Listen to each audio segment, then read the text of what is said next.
Zach's Know Your Options, a weekly overview of unique option strategies and ideas designed to help you beat the market no matter which direction it's going. Now we're going to talk about a strategy that may help you make some money in a range-bound stock. It's an option strategy, and our options guru Kevin Matras is here to fill us in on what it's all about. We've actually talked about this in the past.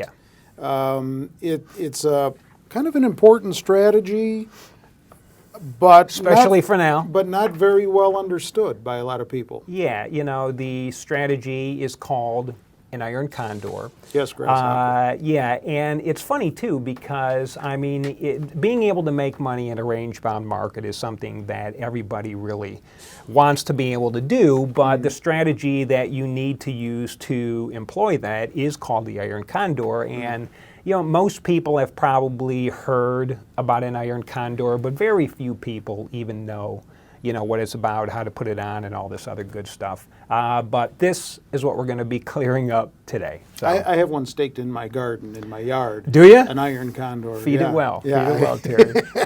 So why would somebody want to use this? Well, first off, an iron condor is a neutral strategy. So as we said at the top, you would put this on if you believe that your stock is going to be trading within a range-bound way, right? Okay. Sideways, but sideways doesn't really tell the whole story. Sideways within a generous range.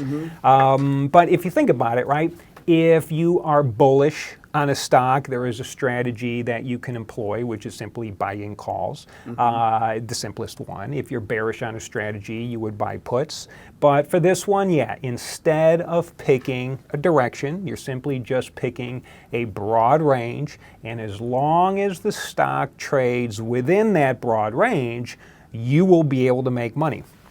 Anywhere within that range, you are going to make the same amount of maximum profit. So this would be considered a relatively low-risk trade and a very high probability trade. And the other thing too is that when you are putting this strategy on, you will generally put this on as a credit. So you're actually getting paid to be able to put this trade on in the first place. All right, set this up for us. And I think I said this last time we talked about it, slowly. Here we... All right, so I got a lot of slides, so let's see if we can go through these, okay? The best way to explain it, first off, is to go over an actual trade that I did and one that I'm still holding. And the one we're going to be focusing on today is one that I did in Decker's Outdoor, ticker DECK, and I put this one on back in January, actually January 24th to be exact. So here's what I did, okay? Let's take a look at these slides. I bought to open 1 June 2014, $100 call at $247, so that was a $247 debit. And I sold to open 1 June 2014, $90 call at $432, so I collected a credit of $432. I also simultaneously sold to open 1 June 2014, $60 put at $350, so I got a $350 credit, and I bought to open 1 June 2014 $50 put at $142, and that was a $142 debit. So essentially, an iron condor is comprised of two credit spreads, one on the call side and one on the put side. So as you can see, we received a net credit of $185 on the call side, and we received a net credit of $208 on the put side for a combined net credit of $393. So the maximum profit on this kind of trade is always going to be your credit. And in this example, like I said, it's $393. So as long as Decker's at expiration, which is the third Friday in June, as long as it can stay within those inside strikes, which is what you see up here, as long as it stays between $90 on the upside and $60 on the downside, I will make money. Now, when we put this trade on back in January, it was trading right smack dab in the middle of that range. And the middle of that $60 and $90 range is 75 bucks. So if I put it on when it was trading at 75, that meant I had a cushion of $15 on the upside, or 20%, and $15 on the downside, or 20%. So I could see Deckers go up 20% or down 20%, or do nothing, go sideways. So within this monstrous range, as long as it stayed within that big range, I have the ability of maximizing my profit, which in my opinion is fantastic. And being able to, instead of trying to figure out, I think it's going to go up X percent or down X percent, it's like trying to hit the broadside of a barn. And I think a lot of people can do that much easier than doing some kind of specific strike. All right. So I have to ask, what's the risk? Well, the maximum risk on this one is $607. Now, our maximum gain is $393. Our maximum loss is $607. The way we would lose is if Deckers were to close outside of our outer strikes. That means it would have to close above $100, or it would have to close below $50. But that means you would have to see a huge move in order for that to happen. The interesting thing, though, is that condors move very slowly. So the preferred way to trade this is that once it goes through your inner strikes, if you see your condor, right, you have this range, and if you see the stock get above your first upside inner strike of 90, in other words, it made more than a 20% move, or goes below $60, which would be another 20% move on the downside. Once you're through your inner strikes, I would say you may just want to get out of that trade. Because if there is a lot of time left, you're not going to lose anywhere near that $600. You'll probably lose $50, maybe $100, maybe $150 or something like that. The more time you have, and you're wrong at the same time, the lesser your risk is going to be. The other thing, too, that you can do, a preferred way to trade it, is that as time is ticking by, and as time ticks by, you see that time decay working in your favor. If you see the stock go to the top end of the range, or let's say gets near the bottom end of that range, you're now profitable, but now you're running the risk that it may close outside of that range. So if you have $150, $200 profit and your max profit is, let's say, $400, get out of it. Pull your profit. You made a couple $100. You've already been able to make a good chunk of money. Just remove yourself from any type of additional risk and see if you can go find another iron condor to put on. So that's the preferred way to do it. And this way you can really minimize the amount of risk. But again, 607 is the max. If you trade it correctly, you can minimize it significantly less than that. And you don't need to put your martial arts clothes on to put this trade on. No, you just can't. Checking. If you want to look cool while you're trading, you can, okay. But no need. I just put it out there.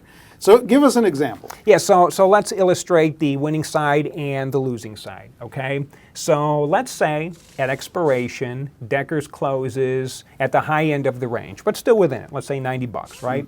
That means the $100 call that I paid $247 for would expire at 0 for a loss of $247.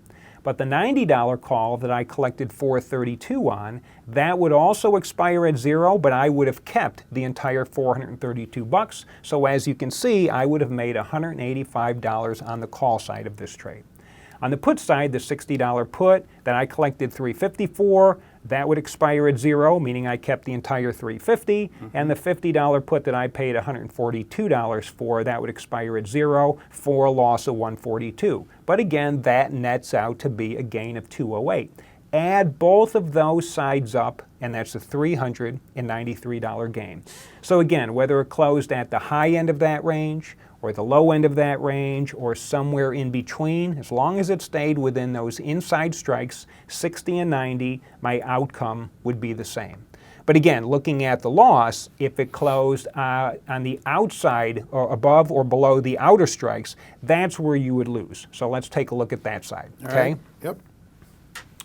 Yep. Okay, the $100 call, let's say it closed at, let's say Deckers closes at $49 at expiration, which again is going to be mid-June. So it's at $49, your stuff has expired. Yep. The $100 call that I paid $247 for would expire at 0. That would be a loss of $247. The $90 call that I collected $432 on, that would also expire at 0, but I would have kept the entire $432. So once again, I have a net gain of $185 on the call side.